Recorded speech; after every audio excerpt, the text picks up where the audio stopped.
And here we are, week 38, day 4.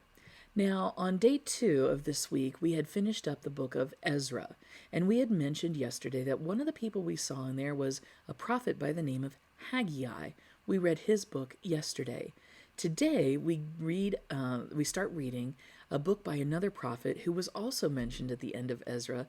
This one is Zechariah, and today we're going to read chapters 1 through 7 of Zechariah.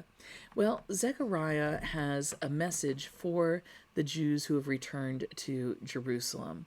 First of all, he lets them know this is good news, that they are blessed. After the exile, they've returned from Babylon to God's holy city of Jerusalem. And so those who returned from exile to Jerusalem are going to be blessed.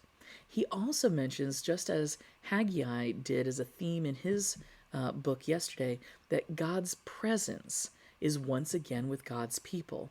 A part of the Babylonian exile is they were also exiled from God's presence, but God's presence has now been restored to the people. And third, that God would bless the work in rebuilding Jerusalem and the temple. What good news for people who are trying to follow the mission of God in their midst, to know that God is blessing the work. You know, when we do things for the church in God's name, when we reach out to people in the name of Jesus and his love for others, God blesses that work as well.